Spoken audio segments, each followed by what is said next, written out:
much. Start again. Hello, and welcome to another episode of I'll Drinktofact, a true story versus Hollywood podcast, where we take a look at your favorite true crime movies and compare them to the details from the actual case. What you drinking today, Katie? I'm drinking a Yingling Black and Tan. I like how I looked at the bottle like I didn't know what I was drinking. You didn't know what you opened? Yeah. Nice. Yeah, Yingling Black and Tan is probably my favorite, just like solid beer. Like, I don't know. I can drink it all the time. What do you have in your cup? You just finished something off there. A shot of Knob Creek, single barrel, 120 proof. Good bourbon. It's going to be a good show. Yes, it is. And then going to sip on a Founders Brewing Breakfast Stout. It's a double chocolate coffee oatmeal stout. That sounds delicious. It's a bunch of description words. Cool. That is rich. Ooh. Mmm. Ooh, you got to chew that beer. Yeah, you do. What are we talking about today, Daniel? Today we are talking about the Florida serial killer Aileen Wuornos and her depiction in the movie Monster. I know we're doing two Florida crimes back to back because Son Jim crimes were in Florida, and now we're back in Florida again. Yeah, that's true. But we leave Florida for next week, so it'll be all right.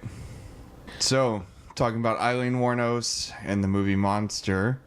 Katie did the research on Monster this week. I did the research on the true story. Mm-hmm. So, Katie, kick it off for us. Sure thing. The movie Monster was released in the year 2003. It's starring Charlize Theron as Aileen Wuornos and Christina Ricci as Selby Wall. The movie was written and directed by Patty Jenkins, who actually just recently directed Wonder Woman. Really? And she's going to be directing the next one. So, same director. I thought that was cool. I didn't realize that. And Monster was actually her first full-length movie that she directed. Well, cool. Yeah, Monster and Wonder Woman are definitely very different movies. Both based on true stories, though. No, I'm kidding. Wonder Woman, the Diana Prince story. So there is a book called Monster, correct? That's Aileen Wuornos' Right, it was written by her, yeah, as you were about to say, autobiography. Yep. And even though this movie has the same title, it's not based on that book. Yeah. I mean, it's kind of based on that book in the sense that it was an autobiographical book about Aileen Wuornos, and this movie is about Aileen Wuornos, but Patty Jenkins wrote the script for this movie. Okay. I mean, when it all boils down to it, it's all based off of Aileen Wuornos' testimony of what happened. There's very few witnesses to, like, the crimes and stuff like that, so all we have to take off of is her word. Yeah, I guess that's a good point. This movie is rated R, and it's 109 minutes long. Charlize Theron actually won the Best Actress Oscar at the Academy Awards. I think she deserved it. I thought she was really good in the She was so good in this movie. Fun fact, she won that award on February 29th, which would have been Wuornos' birthday. So yeah, you're talking about Charlize Theron's amazing performance in this movie. So I just wanted to share this. She actually gained 30 pounds to play this role, and other things she did to prepare for this role, I guess just cosmetically, include shaving off her eyebrows. She colored her hair. She wore contact lenses and prosthetic dentures. And she wore a lot of makeup to age her skin and add freckles. Actually, the first time I saw her face in the movie, I didn't even realize it was her. Yeah, she's definitely hard to recognize without it being overdone. I mean, if you think of, like, Gary Oldman and Hannibal when he played, like, this, like, disfigured character, like, clearly it's hard to tell that's Gary Oldman. But in this, like, there was barely any makeup, and it was just the dentures and stuff like that, but she was still almost unrecognizable. Yeah. I mean, maybe not barely any makeup, but good makeup. Right. I mean, I'm just saying, like, things weren't, it's not like she had disfigurement to her face. It was just... Yeah, it was really well done. So, Charlize Theron also watched clips from a documentary to learn Wuornos' mannerisms. And obviously, I didn't know Wuornos personally. I actually really didn't know a lot about this story going in. But when I watched this movie, I kind of felt like I was watching Wuornos in like a weird way. Just like looking at pictures of Aileen Wuornos and then watching this movie, I just feel like I was like watching the pictures come to life, and I could totally see the person in the pictures like doing those things or reacting that way that Theron portrayed her as. Yeah, like in preparation for the true crime part, I watched a couple of documentaries done by Nick Broomfield, and you could tell that like Charlize Theron had nailed some of the mannerisms that made Aileen Wuornos who she is. It really made the movie interesting to watch. So, enough about all that. Let's get into the movie synopsis itself. It opens with the words on the screen, based on a true story. So that's how we know it's based on a true story. So Charlize Theron narrates as Aileen Wuornos in the opening. She tells us that from a young age, she has dreamed of being famous, beautiful, and rich. She explains that growing up, whenever she would tell adults about her goals, they would tell her she was dreaming too much. So whenever she had difficulties facing the hardships of reality, she would escape into her little world where she was just all of these things that she dreamed of. As Wuornos got older, we see her performing sexual acts and getting paid for them. She sees it as a way of getting attention and maybe one day getting discovered. And then she talks about how one day all this dreaming just kind of stopped. Wuornos meets Selby Wall in a gay bar. Wuornos is at the bar drinking a beer when Wall approaches her and tries to buy her a drink. Wuornos, who says multiple times that she's not gay, acts standoffish and refuses Wall's offer. When she gets up to leave, Wall grabs her arm, saying she just wanted someone to talk to before she has to go back to her parents' quote closet. Wuornos overreacts to the contact, which offends Wall. Wuornos feels bad and stays for a beer, but that turns into lots of shots, and the two of them end up getting kicked out of the bar at closing. Wall offers to let Wuornos stay the night with her, and Wuornos agrees. As they stumble into the house that Wall is staying at, Wuornos, narrating the story, reveals that she had spent most of the day contemplating suicide. She basically says that she had hit rock bottom and that all she had left was love. Since she was sure she was never going to love a man again, she just kind of let her inhibitions down and was open to letting whatever happened with Wall happen. So Wuornos and Wall sleep in the same bed that night, but nothing really happens other than Wall telling Wuornos that she's pretty as she strokes her face. Which was a very, very odd scene. Yeah. Because she was just, I don't know, to me it was, because it's not like she stroked her hair or anything. She was like, can I touch your face? Like, that's true. It was just like so awkward. Yeah, like, she asked. Of all things to ask to touch. I guess it could have been worse. The next morning, Wuornos and Wall get woken up by Donna, and Wall is staying at a friend of her parents' house, and that's who Donna is. She's a friend of her parents. Wall says she was supposed to be ready for church, and that was just like a really weird sound my mouth just made. Sorry. Wall says she was supposed to be ready for church, so this family that she's staying with is portrayed as very just straight-laced and like the Adam and Eve type of people, if you know what I mean. Wall and Wuornos agree to see each other again at a place called Moonlight later that night. Wuornos gets home and we see that she's been living out of a storage unit. She cleans herself up at a nearby truck stop bathroom, and it's really kind of cute how she's like doing her hair, doing her makeup, and getting all ready to see Wall. Yeah, like she's actually, I don't know, giddy and putting forth some sort of effort for the first time in a long time. Exactly. It's really cute. So I totally thought that the place they were meeting at was a bar, this place called the Moonlight, but it was actually a roller skating rink. So the two of them are talking, and Wall asks Wuornos if she's a prostitute, and she says that she is. As they're talking about how Wuornos can just tell by looking at a guy what he'll be into, like sex-wise. Yeah, like what his kink is, or what'll get him off. Mm-hmm. She points to a guy and says he's into hardcore S&M, but it turns out that the guy that she was pointing to was the son of the people that Wall is staying with, those churchgoers. So Wall is worried that he saw her out with Wuornos, and to get her mind off of the issue, Wuornos asks Wall what Ohio is like. And I guess they don't really say it outright, but we're assuming that's where she's from, Wall is from. And this is taking place in Florida. And again, they don't really say that outright at the beginning. It might be obvious to people who are familiar with the story of Aileen Wuornos, but I literally knew nothing going into it, so it wasn't obvious to me right away that it was in Florida. Wall says that Ohio sucks and that a girl in her church back home had told everyone that Wall tried to kiss her, so her parents basically disowned her, and she came down to Florida to try to figure things out. But she broke her arm before she could get a job, and her dad had to pay her medical bills. So she made a deal with him that she'd move back to Ohio and that she's leaving in a couple of days. So that was another thing. At the beginning of the movie, Wall's arm is in a cast. And did you know that in real life, Christina Ricci broke her arm before they were supposed to start filming? So it wasn't originally in the script, and they just worked it in because she broke her arm in real life. It's pretty cool. So Wall and Wuornos get out into the skating rink despite Wall refusing and saying that she can't skate, which I find funny because she's the one who suggested that they meet there. And hey, maybe that's how she broke her arm, was roller skating. Maybe so.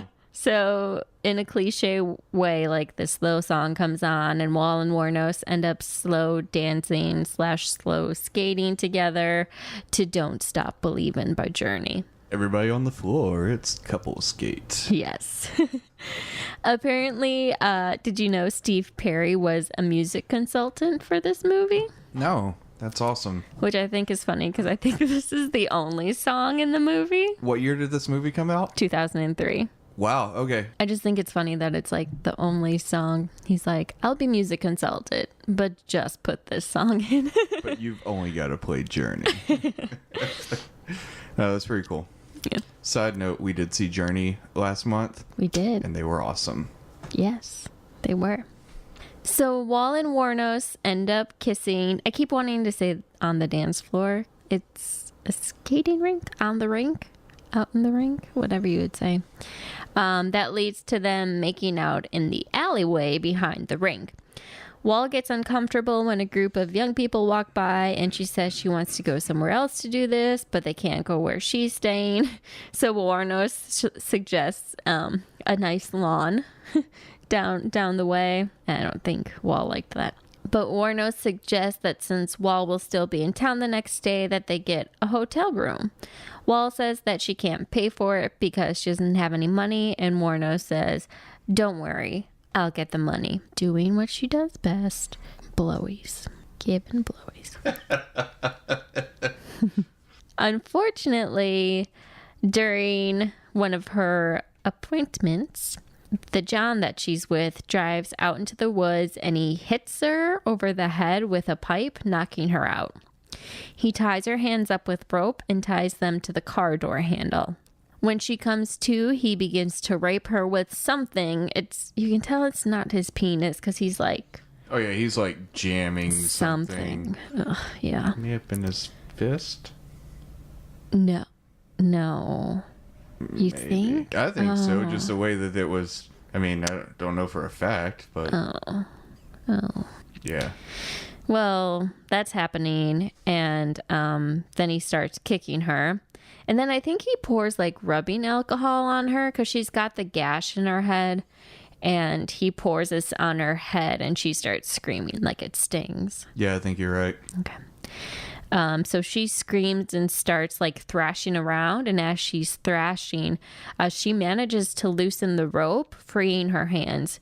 So she grabs a gun from her purse and shoots the guy, killing him. So she puts the body in the trunk of the car and changes her clothes into some of the spares that he had. And she cleans up her wounds at a truck stop. She drives to the house Wall is staying at and knocks on her window. Wall goes outside to talk to her, telling her that she's a little late and that she's upset that Wuornos didn't show up when they were scheduled to meet that night. Wuornos doesn't tell Wall that she killed a guy. She just says that she got into a fight. Wuornos gives Wall the money and says that it's enough for a week at a hotel.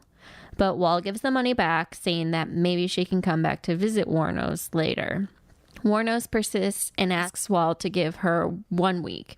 And if she still wants to go back to Ohio after that week, that she'll buy the ticket herself for Wall. So Wall agrees and they leave for the hotel that night.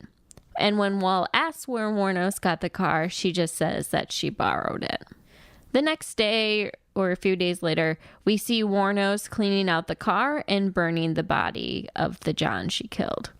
When Wuornos comes back to the motel room, she tells Wall that she's quit hooking and is going to get a real job. But we see Wuornos struggling to get a job because she has no experience, no work history, and doesn't even have a resume. Yeah. So I want to try something that we've never done on the show before.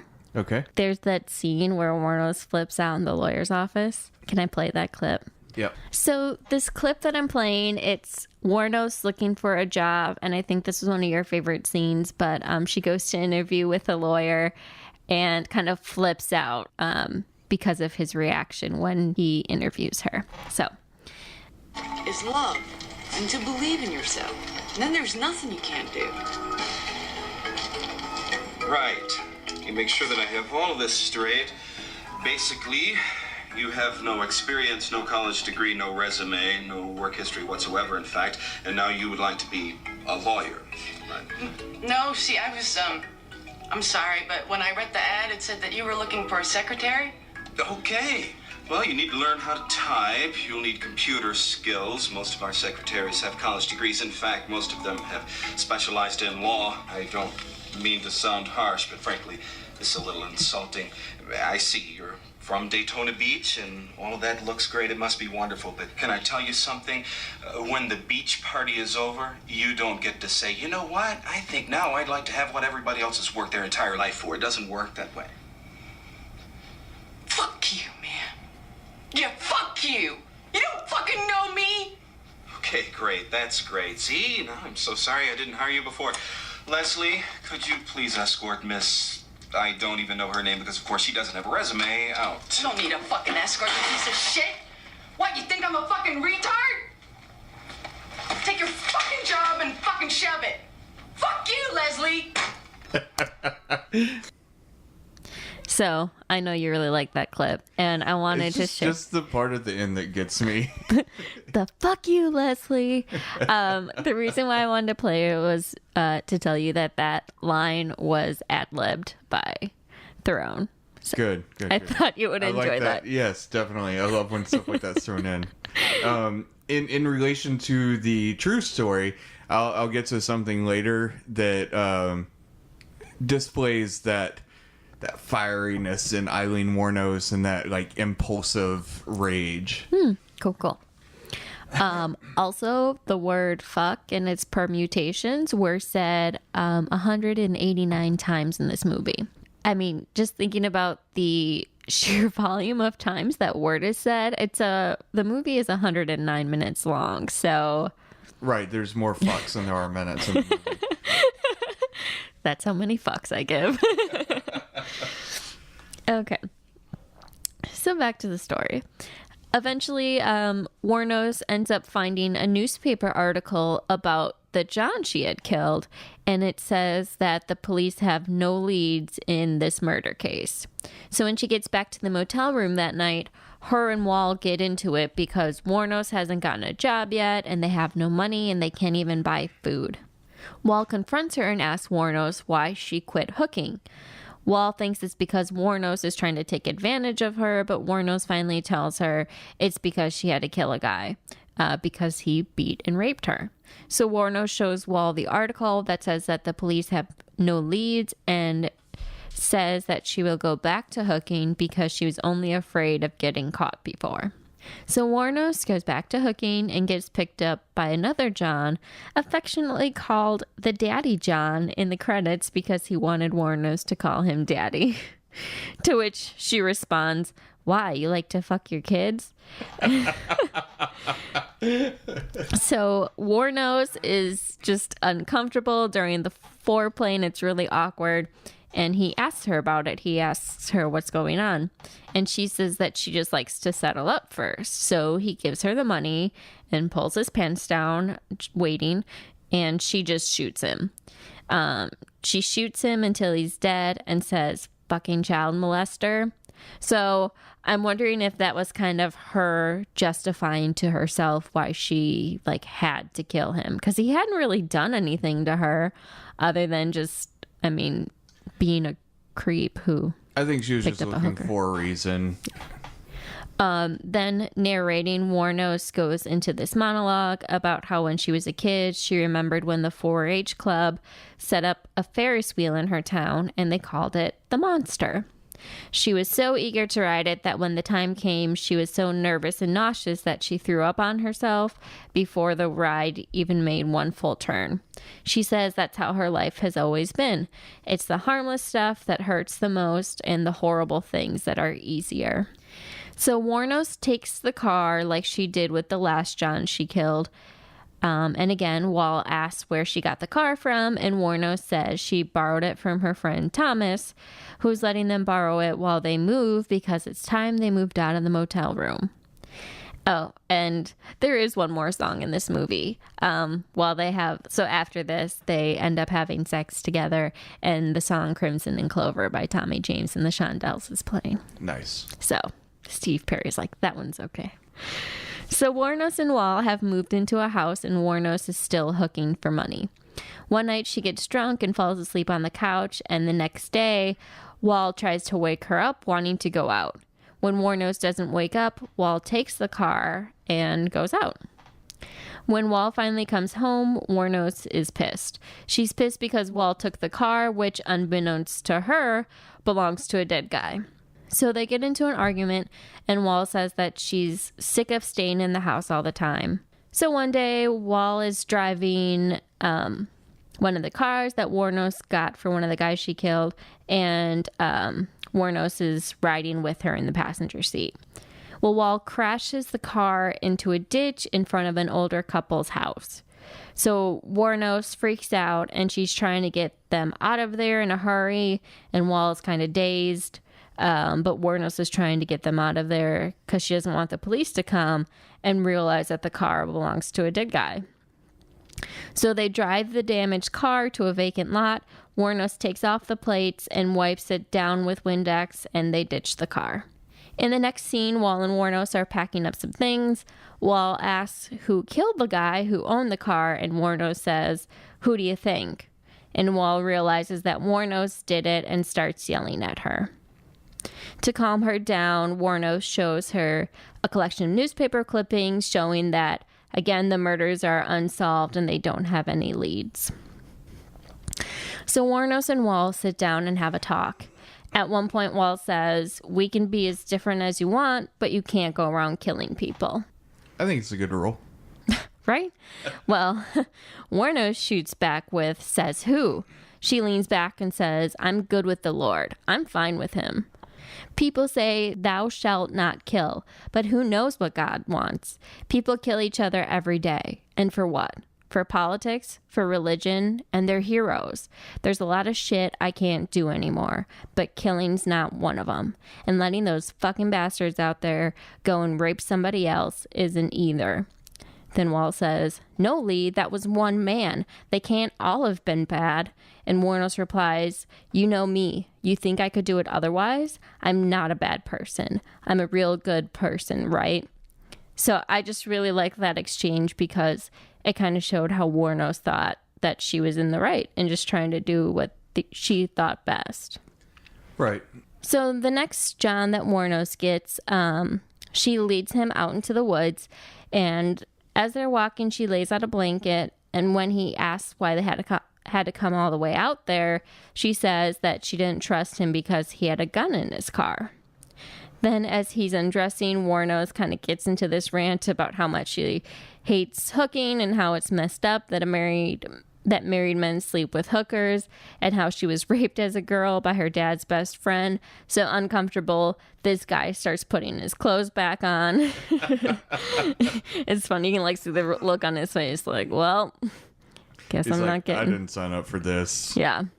So he offers to give her a ride back to wherever she needs to go, but Wuornos just pulls her gun on him and shoots him. Dead. She leaves the body in the woods and goes back to the car. As she's going through his stuff, she sees a photo of him and his paraplegic wife.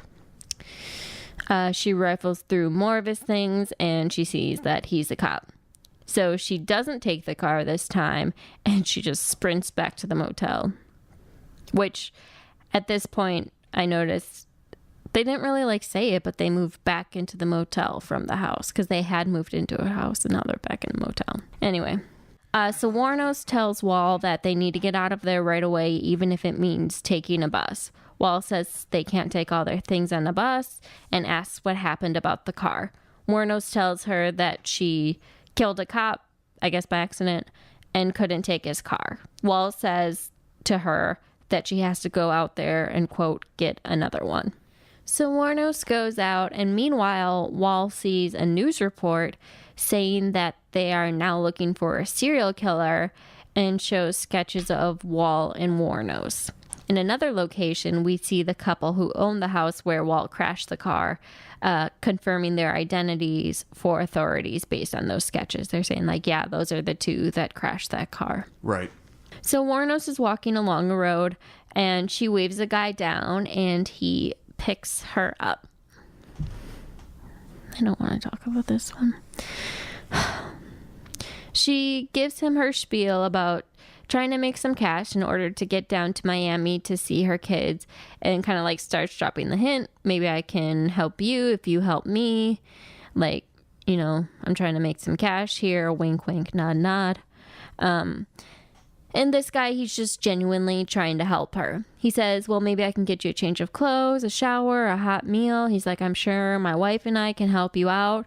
And he's just so He's nice. just a good guy. Yeah, just trying to be a good Samaritan. So Wuornos realizes that he's just nice and really trying to help her. And she tells him to pull over the car so she can get out. He pulls over, and as she's getting out, he says, wait, don't go back out there. People on the road can barely see you. You're going to get hit. Let me give you a ride somewhere. She's resisting, and as he reaches for her bag to pull her back in, the gun falls out of her purse. He fucked up. And seen too much. Right. He knows it. She knows it. And so she gets back into the car. She points the gun at him and tells him to drive. She directs him to a secluded spot off the road and orders him to get out of the car.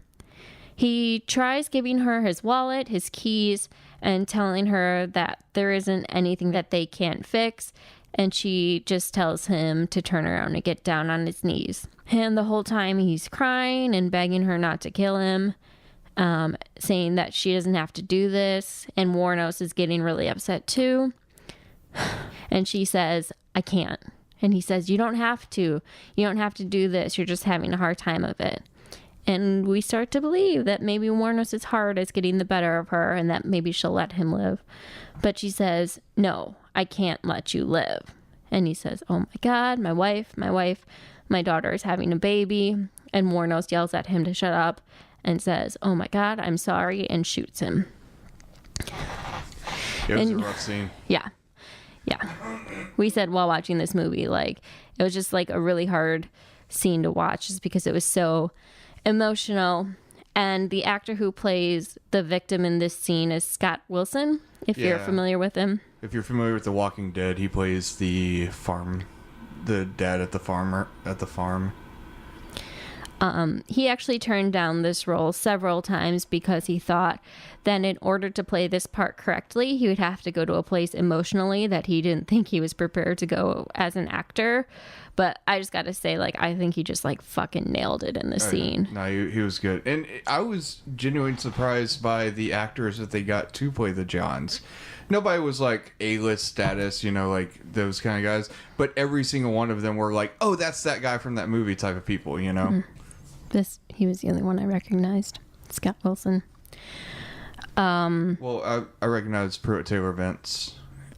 No, but I think Wilson's performance might be my favorite of the movie, maybe more so than Charlize Theron, just because he made such an impact in such a small role. Oh, it was in like this movie. so emotional. Yeah. It's crazy. So Wuornos returns to the motel room and tells Wall that she got another car and that it's time to go. Wall tells her that there are now sketches of the two of them out there. Wuornos and Wall go to a bus station, and Wuornos buys Wall a ticket back to Ohio. Wuornos breaks down and cries because she knows that she messed up and let Wall down. Wuornos asks for her forgiveness and asks her to come back to her once it all blows over. Wuornos gives Wall the last of her money and puts her on the bus. Wuornos throws her gun into a river and goes to the biker bar that she frequents. At the bar, Wuornos is joined by two men. Did you catch who one of those men were without looking at IMDb? No. Kane Hodder Oh, yeah? played one of those That's guys. awesome. Yep. That's great. Yeah. Kane Hodder, who played BTK, the serial killer in the movie BTK. Did he play Texas Chainsaw Massacre? No, he played Victor Crowley in the Hatchet series. Who else? He played... He's in Friday the 13th. He's a Jason, right? Yeah, Jason. yeah. He plays There you Jason go. Voorhees. He's like a horror movie stunt guy. Stunt guy, but yeah, I mean, he plays a lot of behind the mask characters. Yeah. And I mean, he's horror movie alum. So I was watching it again when I knew that, and I was like, "Oh shit, it's him." So Tom, who's Wuornos' friend and landlord at the storage unit, sees that the men appear to be up to no good, so he pulls her from the bar and takes her outside. He says that he's going to pull up in his car and get her out of there. Wuornos is drunk and refuses because she says she has to wait for Wall to call. So she goes back in the bar, trying to get some change to use the payphone. And guess who comes up and says that they have change? It's the two guys from the bar. The one that isn't Kane Hodder says to her, "Are you looking for change? I'll give you some. It's just in my car." So Wuornos follows him outside and they arrest her because they were undercover cops. Which, I did not see that coming. Right? And it was kind of, I don't know, smart that they got her outside away from the crowd and everything. Mm-hmm. And I think they had, backup officers waiting outside, so... Yeah, absolutely. Okay. So I'm going to go through another, dialogue. So in prison, we see Wuornos get a phone call from Wall. Wall says that she's back in the area to see what's going on. Wuornos asks where she is, and Wall says that she's in a motel room. Wuornos says, "I wish I was there with you." Wall reveals that the cops have been up to see her parents and that they're asking all kinds of questions. Wuornos says that she doesn't want to talk about that stuff on the phone and that she just wants to talk to Wall about the two of them. Wall says she can't do that because she's too freaked out. She says, "My picture's in the paper from when we crashed the car." And Wuornos says, "What are you talking about?" Wall says, "I'm talking about when we crashed the red car." And Wuornos says, "Why are you saying that?" Wall says, "Because I'm freaking out. They know, Lee. They know, and they're coming after me, and I know I'm going to go down." Wuornos says, "No, you know I would never do that, so just chill out." Wall says, "No, how am I supposed to do that? You're going to let me go down for something that you did." Wuornos says, "Selby, I didn't do anything." Wall says, "You know what I'm talking about." Wuornos says, "What are you doing?" Wall says, "I'm not doing anything." And then Wuornos says, "Where's the money?" And Wall says, "What money?" Wuornos says, "The money that I gave you." Wall says, "What are you talking about? I don't know what you're talking about, Lee." And at this point, Wuornos kind of realizes what's going on, and she says, "Nothing, just some change." And Wall says, yeah, I got that. I just want to live, Lee. I just want a normal, happy life. I don't know why you did this." And Wuornos says, "Because I love you, and I never wanted to lose you, that's all. I love you with all my heart, my soul, my mind. And I'd never let you down, all right? Because it was me. It was only me." And as she's saying this, the camera pans out and we see a team of investigators listening and recording the conversation with Wall. Yeah, it was pretty crazy. Yeah. Then Wuornos says, "But it's over for me now. I'm never going to see you again." And then they cut and the audio is being played into the courtroom as Wuornos is on trial. Wall is being brought in and we see her inaudibly testify against Wuornos. So before the credits, the screen reads, Aileen and Selby never spoke again. Aileen Wuornos was executed on October 9th, 2002, after 12 years on Florida's death row. And that's the movie. That's it. That's the It was movie. a really good movie, though. It was. Like we said, there were some really good, like, acting performances that were just crazy good. Absolutely. So one thing that you and I talked about after we watched this movie for the first time, and you kind of mentioned it at the start of the episode, but we just did the movie Pain and Gain in our last episode. Right.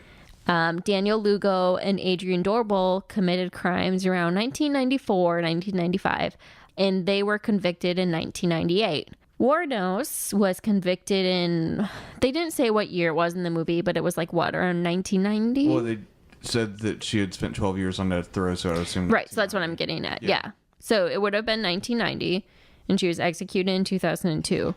So all three of them were in Florida on death row, but Lugo and Dorbel are still alive. And now, because of the change in sentencing laws in Florida, now they're able to contest They're hoping their to get their sentences. sentences commuted to life instead of death. Right. But It's just crazy that she was alive for 12 years and they've Yes. been in jail for... like 20. 22, yeah. Like 20, 20. yeah. And It's- but now they might be able to get off death row, right? Right. Well, I mean, we'll see. That's to be seen. I don't personally think that that'll ever be the case, but... True, but I mean, they have the opportunity, and I guess Wuornos didn't get that opportunity. I'm not saying that she didn't deserve to get executed, but it just... You and I don't know. I don't get how death row works. I personally feel like the publicity surrounding Aileen Wuornos, because she is labeled as America's first female serial killer and things like that, despite that like not being the truth. Right. But I feel like things like that may have contributed to that. Like, because it was such a high profile case, they were kind of like, we need to make an example out of her. Right. Okay. Well, I'm excited to hear the true story, so let's suck it to me. All right. Let's get this going. Let's jump back in time from 2002 at the end of the movie to 1956. Whoa, that was a bigger jump than I was expecting. Big old jump, yeah.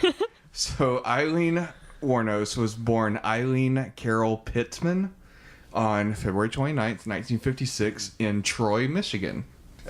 She was born to a 16-year-old mother, Diane Wuornos, and an 18-year-old father, Leo Pittman.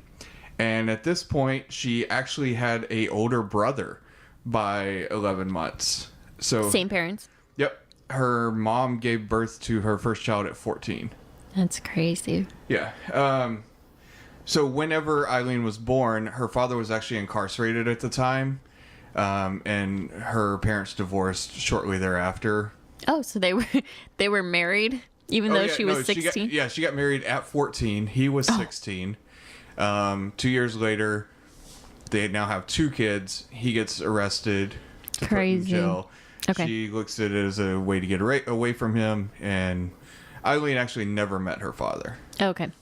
Like I said, he was incarcerated at the time of her birth, and they divorced shortly after.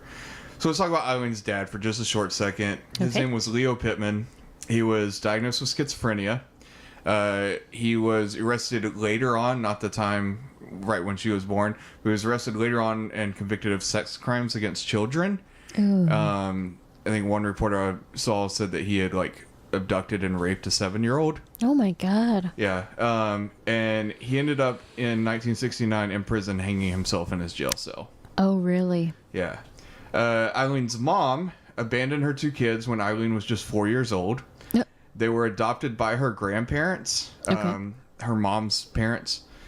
And she wasn't aware that they were her grandparents adopting her. She grew up under the guise that these were her parents. Oh, okay. So she didn't find out till she was like 13 or so that she was adopted by these people and they were her grandparents. Wasn't that like the case with Ted Bundy too? Something like that. So during her childhood, her grandfather would routinely rape and beat her. At age 14, she was raped by an accomplice of her grandfather and became pregnant. She went to a house for unwed mothers and gave birth to a boy in 1971. Immediately gave him up for adoption. She went back to her grandparents' house. Shortly afterwards, she was kicked out of school. She was thrown out of her grandparents' house. So she started resorting to prostitution while living in the woods. Jeez. Yeah. She started hitchhiking and eventually found her way to Florida. Her MO was basically to hitchhike, and once she was picked up, she would offer her services, much like depicted in the film. Okay. During the next 14 years, there's not like a lot of information, but there is a arrest record that we can go off of. Okay. So she was arrested in, let's see, this was 1972 that she was thrown out of her grandparents' house. Okay. In 1974, at age 18, she was arrested for DUI, disorderly conduct, and discharging a firearm from a moving vehicle. 2 years later, in 1976, she was arrested for assault, disturbing the peace, and another DUI. In 1981, she was arrested for armed robbery and spent 13 months in jail. Jeez. In 1984, she was arrested for forgery for passing forged checks. Okay. Forged checks. And in 1986, at the age of 30, she was arrested for car theft, resisting arrest, and obstruction of justice.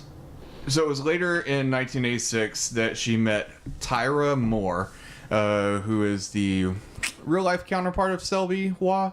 Tyra Moore has spoke out a couple times and said that Selby Waugh wasn't based on her, that it was like highly fictionalized. Mm-hmm.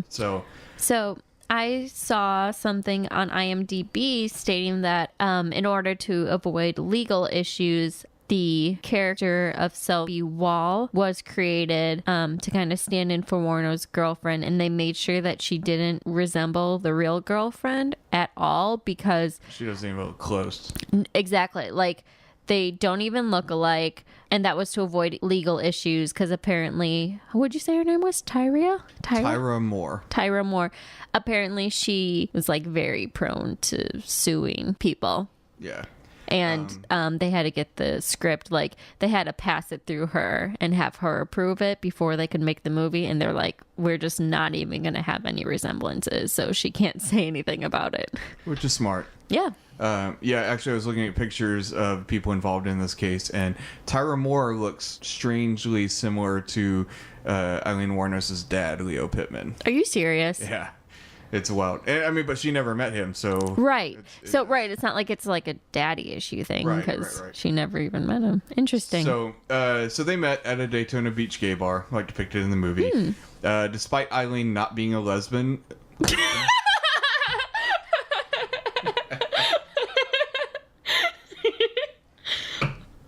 More alcohol, please. That's awesome. Despite Aileen not being a lesbian, something clicked between the two, and they ended up going home together that night, and shortly afterwards moved in together. Okay. Wuornos pressured Tyra to quit her job as a hotel maid. So, much unlike the movie, Tyra actually did have a job. Yeah, because in the movie Selby Waugh, I don't think they didn't show her having a job at all. Well, you mentioned that she had broke her arm before she was able to get a job. Right, but I mean, there are things you can do with a broken arm. I think it's important. Prostitution, for one. Well, Anyway. unless only if you're left-handed, because I think she broke her right hand. So, Wuornos then supported the couple by with her earnings from being a prostitute. They bounced in and out of cheap motels. One report I read was basically being Florida in the 80s, they found it hard to find a place that actually rent to them because of the fact that they were lesbians. Really? Yeah, and it wasn't very accepting. And any place that actually would jack up the price and require like a higher rent because of it. First of all, that's messed up on the hotel's part. Like, no, not the like apartments and stuff like that. Oh. That's why they were staying in hotels. Is because I thought you said the hotels were doing that. No. I mean, but okay, so still, that's like fucked up. Yeah. Okay. But I was just going to say, can't they resolve that by like one of them putting their names on the lease? Right, you would think. But, I mean, I guess Aileen was very controlling and Tyra probably had the better record, like as far as like in life. What's your employment history? Where do you get your income from? Hooking. Right. So Wuornos was now in her 30s, and she had a significant drop in market value as far as prostitution was concerned, and money was getting harder to come by. No pun intended. Ew. She was not making money hand over fist. Yeah. So that, along with the bouncing from hotel to hotel, they were definitely short on cash. You know, she's already not making much, and then she's also having to shell most of it out for where they're staying. Mm-hmm. Also, at this point, Wuornos and Tyra's passion started to diminish, and Wuornos knew that something had to give. What started to diminish? Their passion. Oh, between the two of them. Yeah. Well, I mean, money is always an issue in a relationship, and then they're bouncing from place to place. It's definitely not the dream I'm sure that Tyra had hoped for when she met Aileen in that Daytona Beach gay bar. So she was basically worried about them breaking up. Right. Okay, I got you. So enter Richard Mallory. It was November 30th, 1989, and Aileen was out hitchhiking to find John's when she picked up Richard Mallory. He was a convicted rapist who frequently disappeared on drinking and sex binges. He was found 2 weeks later. Due to his frequent disappearances, though, he had not been reported missing. Even though he was a store owner. Hey. So was Victor Kershaw. He owned a store, and nobody reported him missing either. Right, but apparently this Richard Mallory person was also kind of the clerk. It was a small place. He wasn't just the owner of it, But so it's because of his frequent disappearances, nobody even thought anything of it. So the store just wasn't open. Yeah. Oh. There's Richard on one of his whore benders again. Right, exactly. So Wuornos claims that Mallory beat her, raped her, sexually violated her, and then claimed he was going to kill her. And then she said that she shot him in self-defense. He was shot 4 times, robbed, and his body dumped. Wuornos then stole his car and drove back to the hotel that she and Tyra were staying in. His body was dumped? Yeah. Okay. Because in the movie... Yeah. In the movie, they show her burning it. That's not the case. So it was dumped in a different position than the car. Whenever the cops found him, they actually found the car 3 days before they found him. Oh, well. Where did they find his body? It was down the I-95 corridor. Just in the woods? Yeah, just off the beaten path sort of thing. Crazy. So this actually held Wuornos and Tyra over for a while because Aileen didn't kill again for 6 months. I know in the movie it definitely depicted it was a very one thing after another sort of thing. I feel in the movie it was hard to tell how much time had passed. That's but I fair. mean, yeah. But due to pacing, it kind of made it seem like it was they were strapped for cash, and it's I need to go. Right, this every night she was going out and trying to rob somebody. Yes, it seemed in the movie she would get picked up, and it's the next guy that would pick her up, she'd kill him, type of a thing. It's oh, I gotta go hook again, kill someone. Oh, I gotta go hook again, kill someone. Yeah. So that was November 30th, 1989. The next time was June 1st, 1990. The body of David Spears was found. He had been missing for 2 weeks at this point. He was found nude, shot 6 times, and had a used condom laying next to his body. All right. Then it starts to speed up a little again. So what happened in the 6 months between her 2 murders? Was she still hooking?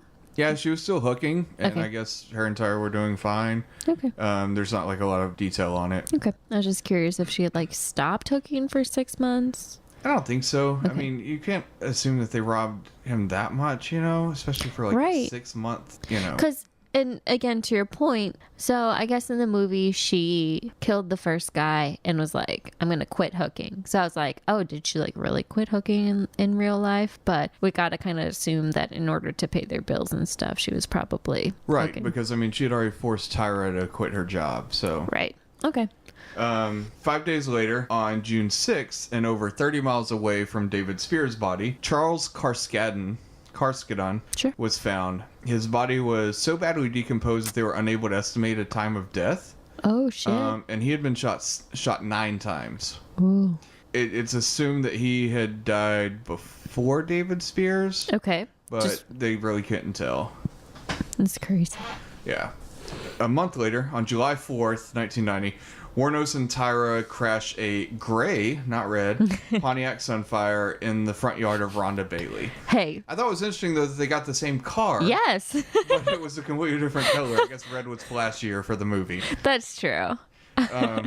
So Wuornos begs Bailey not to call the police and somehow manages to get the car to start, although it only managed to make it a short distance up the road where they abandoned it. Okay. So the police arrive, they find the abandoned car. There were bloodstains on the interior. It said when they wrecked that Moore was bleeding, but it didn't allude that those were the bloodstains from her. It kind of made it seem like there were more bloodstains. More, not Moore. Right. And Wuornos' fingerprints were inside the doors. Okay.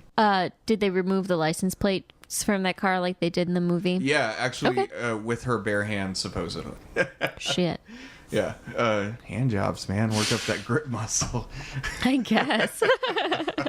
So, anyway, the VIN number was run. What'd you say? I said benefits you've never thought about. So the VIN number was run, and it showed that it belonged to Peter Sims. Seems. It's Siems. Okay. However, Peter Sims' body has actually never been found. Oh shit! Like to this day. To this day, like I searched to see if maybe it was found later, and there was actually still a missing person report that was updated a couple months ago. He's assumed dead, but they definitely have like a missing person report still active on him. But where's the body? Yeah. That's Which crazy. is kind of crazy. It feels like, I mean, Ted Bundy got a life imprisonment because of the fact that he withheld information about certain bodies. I feel like maybe Aileen, if she'd have played her cards right, could have got a life sentence by agreeing to show where his body was. Right. Kind of playing that game of, well, Right. if you don't, there are more bodies. I'll tell you where. Don't kill me. So at the end of that month, on July 31st, 1990, a sausage salesman... We know why Wuornos liked him. Yep, he was delivering two types that day. A sausage salesman named Troy Burris was reported missing after failing to return from his delivery route. So I found it interesting, like, that he was actually on the job and picked up a prostitute. He was on the job and got a job. Right, yeah. So he was found 5 days later in a wooded clearing by a family that was going out to have a picnic. Oh. Yeah. He had been shot twice. On September 11th, 1990, Charles Humphreys went missing. He was a retired Air Force major, former state child abuse investigator, and former chief of police. So I'm assuming maybe he's the one that they allude to being the like undercover cop in the movie. Yeah. So his body was discovered the next day, fully clothed. Maybe he put his pants back on like he did in the movie. And he had been shot 6 times in the head and body. Wow. Did he have a paraplegic wife? It didn't say. Okay. Sorry. And finally, on November 19th, 1990, the nude body of 62-year-old Walter Antonio was found, shot 4 times.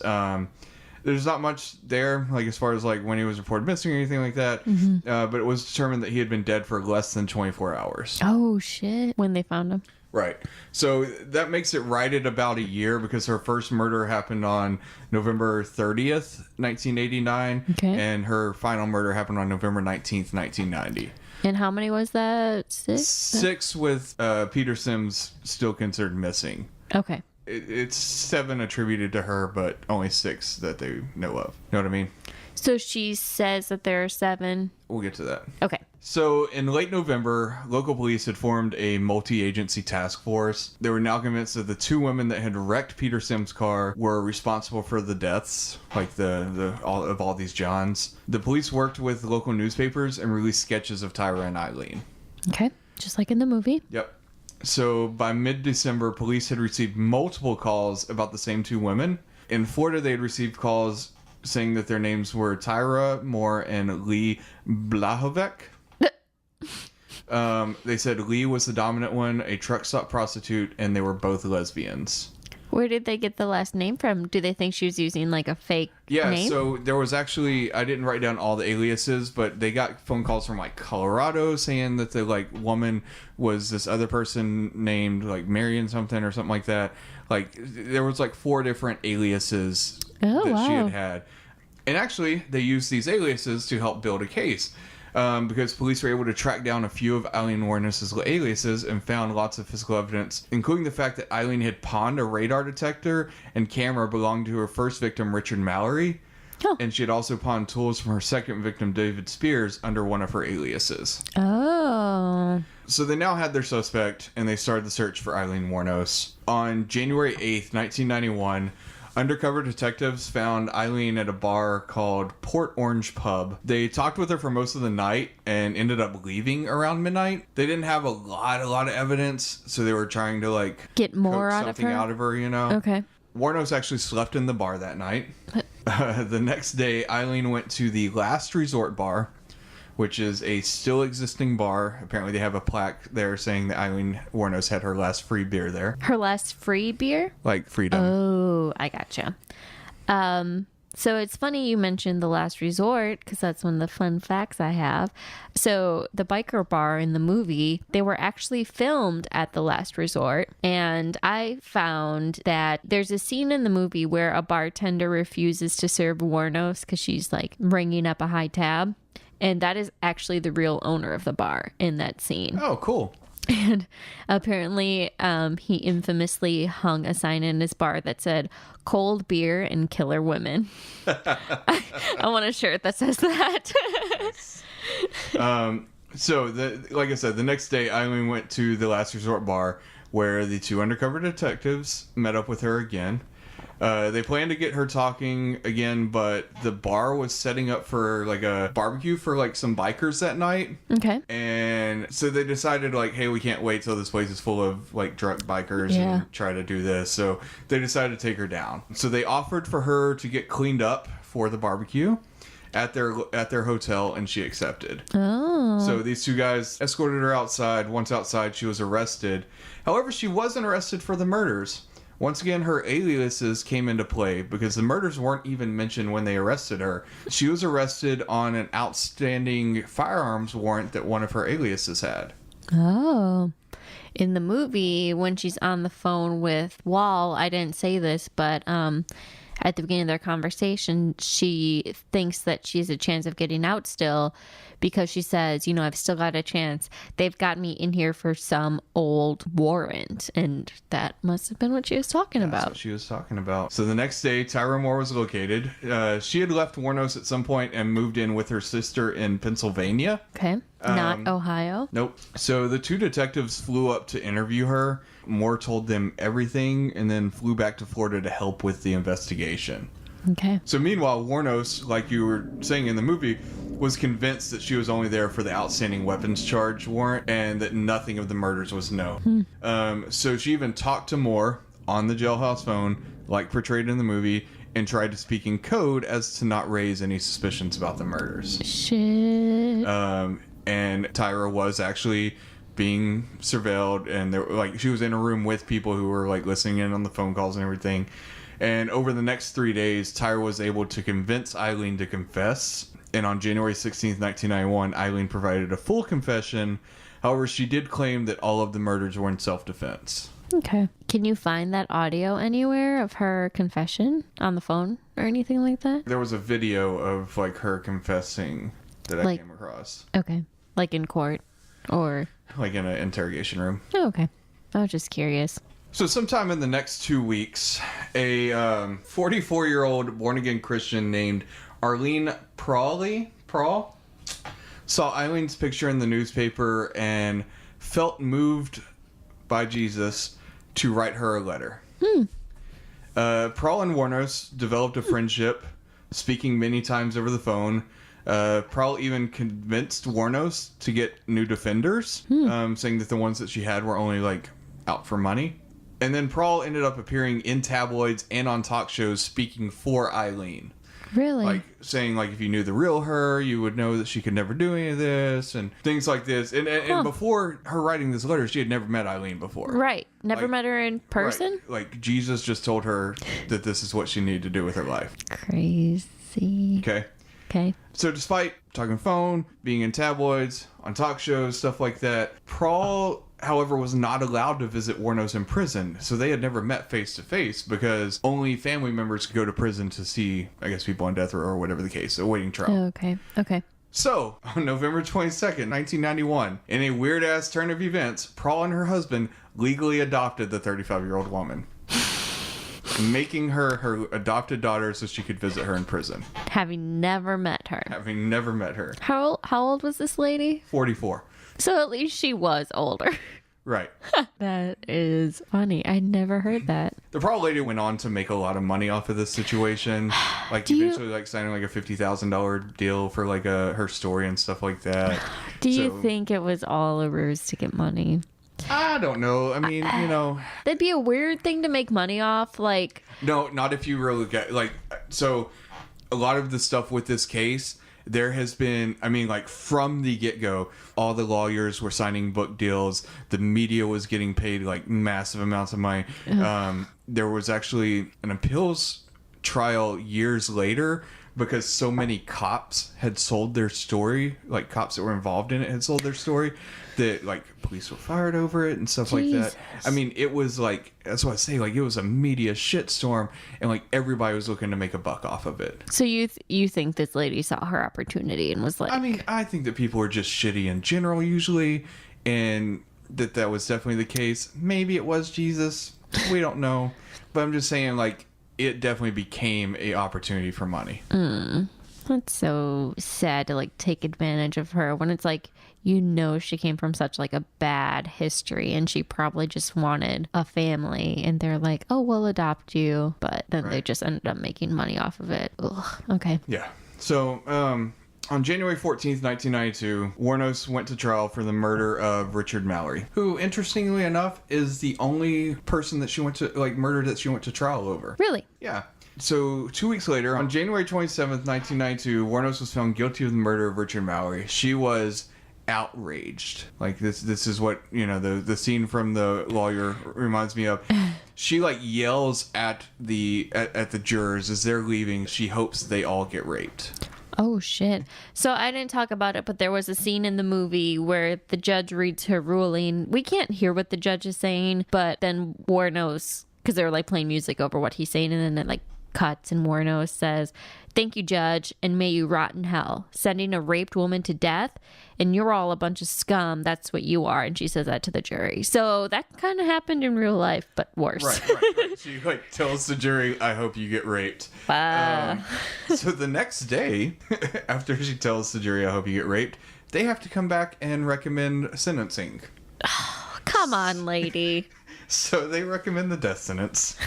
The judge agreed and sentenced Aileen Wuornos to the electric chair. Because at the time, it was still electric chair. Oh, really? Yeah. Oh. Because, anyway, we'll get to that in a second. Yeah. But so over the next 13 months, Aileen would actually plead no contest or guilty to the murders of Humphreys, Burris, Spears, Corskadden, and Antonio. Nothing was ever mentioned about the Seams guy whose car they were in. Okay. So she never admitted to that murder or anything. Okay. So she was given 5 additional death sentences for each of these additional murders, bringing her total to 6. So there was never any trial. The only trial was for Richard Mallory, and the rest of just... them, I guess the charges were brought up against her, and she was just like, no contest. She pleaded no contest to 3 and guilty to 2. Okay. So, I mean, she was probably like, oh, I'm getting the death sentence anyway, or the death penalty anyway, so. Right. Like I said, there's a documentary by Nick Broomfield. He interviewed her in 93, shortly after this, and then he made another film, I think it was like 10 years later, and in there she comes clean with God and admits to like killing all these people out of cold blood. Oh, really? Yeah. So not self-defense. But it's still unknown. I mean, like I said, when you were talking about the movie, this is all based off of her. She took a psychopath test, which is a score of 40 possible. If you score 30 out of 40, you're a clinical psychopath, and she scored a 32. Okay. Known for lying. Her original confession, by the time it went to trial, the details of the murders changed from her original confession. Okay. So it's hard to know like what was truly fabricated and what wasn't.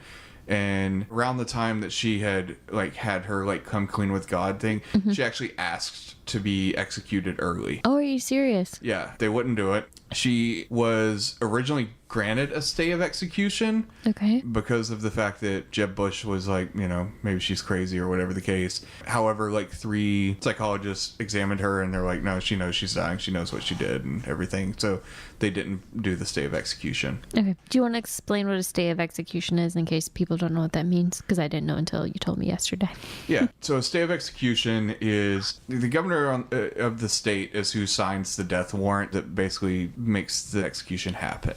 So a stay of execution is something that a governor can issue a prisoner if there is reason to believe that new evidence may come to light to change the case, if there is some sort of new ruling that would change their sentencing, anything like that. Anything that would change the case. You can provide a stay of execution.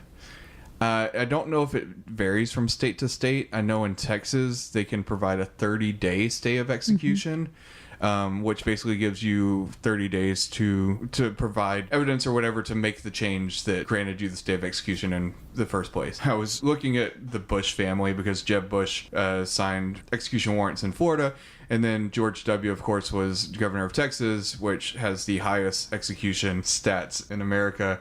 So I was actually curious to see how many people they sent to death, and found out that George W. actually only provided a stay of execution for one person, which was Henry Lee Lucas, which the movie Henry Portrait of a Killer is based off of. And in his 30 days, it was able to come up with something that commuted his sentence from death to life. So I just like the way you explained it to me yesterday. It's basically like hitting the pause button on their execution. And like you said, it gives them a specific amount of time to bring forward this evidence. And if they can't, it's basically resumed, right? Right. And it's a one-time thing. It's not renewable. You don't get to the 30 days and say, hey, electric company, can I have one more month to pay my bill? No, that's it. Yep. Okay. Thank you. Yeah. So with all that said, Aileen Wuornos was executed on the morning of October 9th, 2002 by lethal injection because Florida had switched to lethal injection during her time in prison. Okay. So Aileen Wuornos was offered a last meal. Oh, what was it? Which in Florida, the rule is basically it could be anything that she wanted for under $20. Oh. But she actually declined it and was given a cup of coffee and the standard meal of the day. Which was? Do you know? Didn't say. Oh. Eileen's final words, and I quote, are, "I'd just like to say I'm selling with The Rock. And I'll be back like Independence Day. With Jesus, June 6th. Like the movie, big mothership and all, I'll be back." I have so many questions. Yes, she is referring to the movie Independence Day. All right. All right. Interesting. Okay. So, how do you think the movie stacked up to the true story? There were more details than I thought were going to be there. Me too.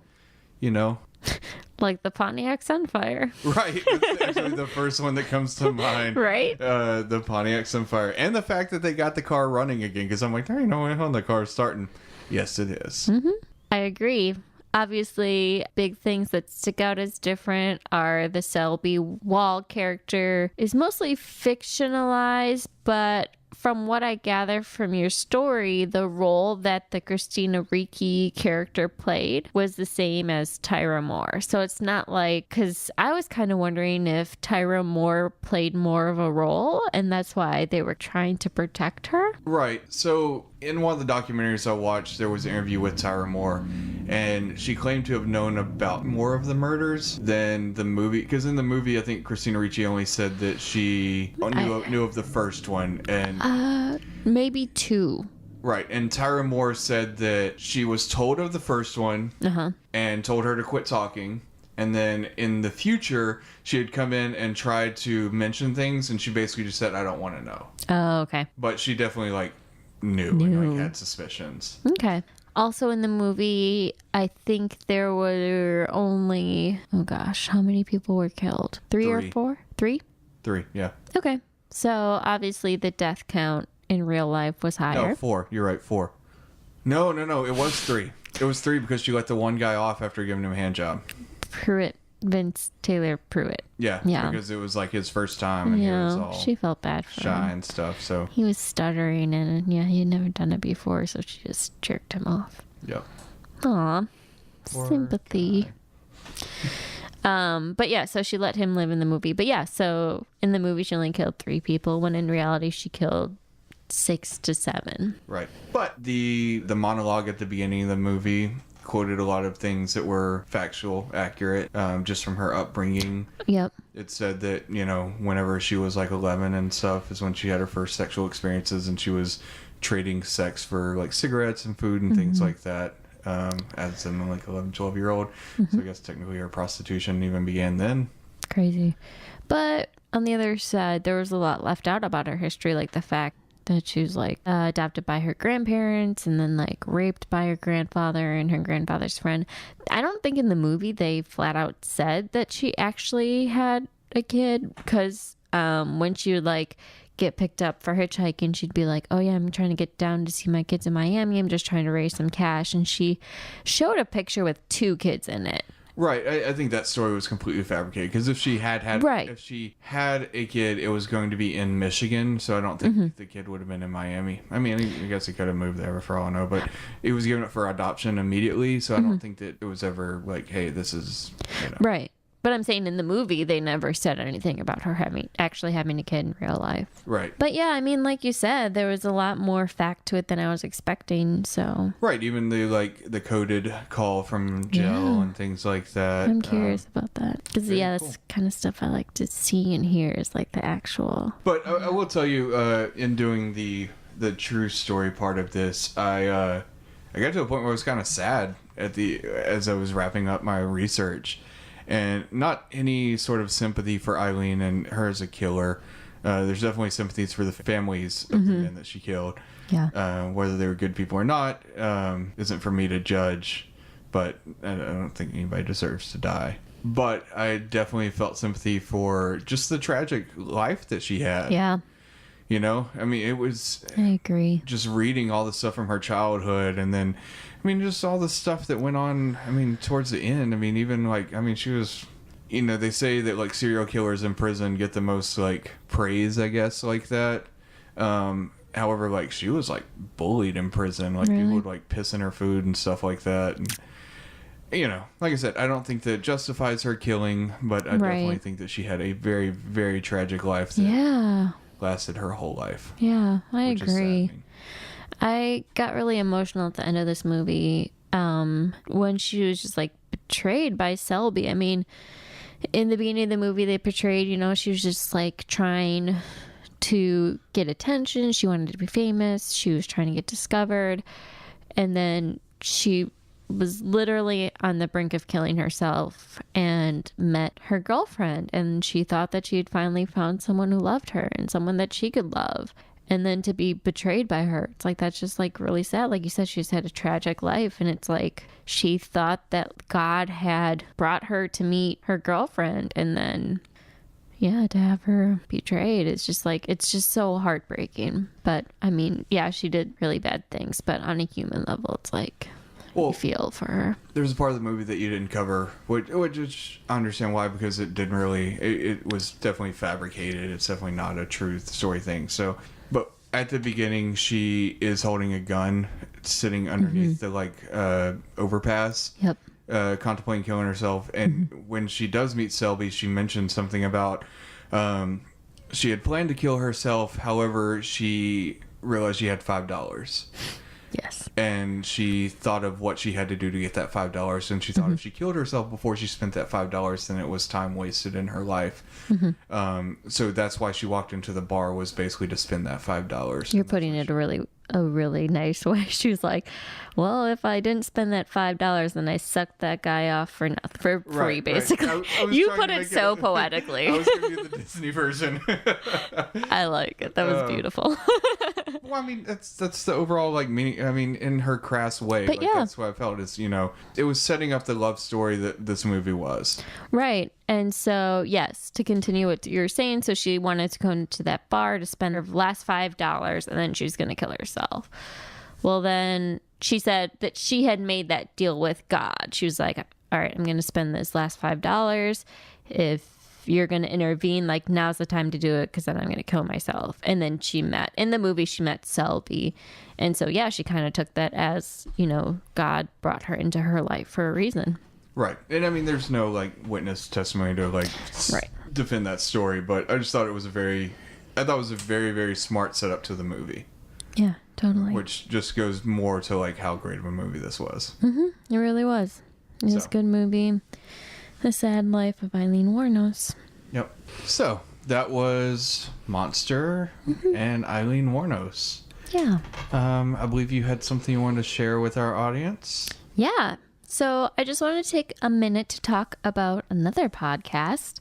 This isn't an advertisement and nobody's telling us to say this, but I read about this podcast and thought our audience might be interested in it. It's called Countdown to Capture, and it's a real life true crime podcast, as in it's happening right now. Like a real time podcast. Yes. Okay. Real time. It's being released by the Newport Beach Police in California. So what it is Peter Chadwick is convicted with killing his wife of 21 years and running away. The police noticed he was missing when he didn't appear for his court date in January of 2015. At the time of his disappearance, he had millions of dollars, and police believe that he's hiding out somewhere with his money. In 2012, he strangled his wife and discarded her body in a dumpster in San Diego County. So police are hoping that the recent interest in true crime podcasts like our own will help them in tracking him down. So check it out and spread the word. Again, it's called Countdown to Capture. They're releasing it as a 6-episode podcast. And at the time of this recording, there are 2 episodes released, and they're only like 15 minutes long. So they won't take up a lot of your time. Easily digestible. Yeah. So I don't know if they're all going to be this short, but the first one is about like what they found at the crime scene. Okay. Cool. So from what I could find, you can listen to the podcast on iTunes and Player FM. I haven't seen it on Spotify yet, but if you're having trouble finding it, maybe we can like put a link on our Facebook page. Yeah, we'll put a link. I'll post one in Twitter. Maybe I'll tag the police department's Twitter page. I'm sure. Yeah, Newport Beach. Does. So yeah, we'll definitely put up some links because that's definitely something cool to check out. Yeah. So they're looking for just anything that can help them find this guy. Again, the podcast is called Countdown to Capture. Cool. Yeah. So that'll do it for us this week. Thanks for sticking around with us. Thanks for listening about Aileen Wuornos and the movie Monster. If you haven't looked into Aileen Wuornos or watched the movie Monster, I would definitely recommend doing both. Both are entertaining watch and read. And there are some interesting documentaries out there with lots of footage of Aileen Wuornos, who is entertaining to say the least. Interesting.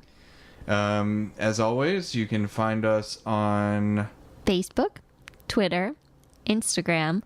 You can listen to our podcast on iTunes, Stitcher, Podbean, Google Play Music, and we're going to be working on Spotify. And if you don't have any of those apps, we're posting these audios with video on, just the audio, but it's on YouTube. Yeah. So you can check us out on YouTube. Just search for Drinktofact. We post those every week, a couple of days after the podcast goes live on everything else. Yep. And tell your friends. Absolutely. Comments, suggestions, anything like that, send us an email at drinktofact@gmail.com. And let us know what you want to hear. We are open to suggestions. Next week, we're going to be looking at The Quiet Ones, which I am excited to look into. It's about the Philip experiment, which is a group of psychologists conducted an experiment to see if poltergeists were something that were created by the human mind. And the movie details that. So definitely interested to check that one out. Yeah, me too.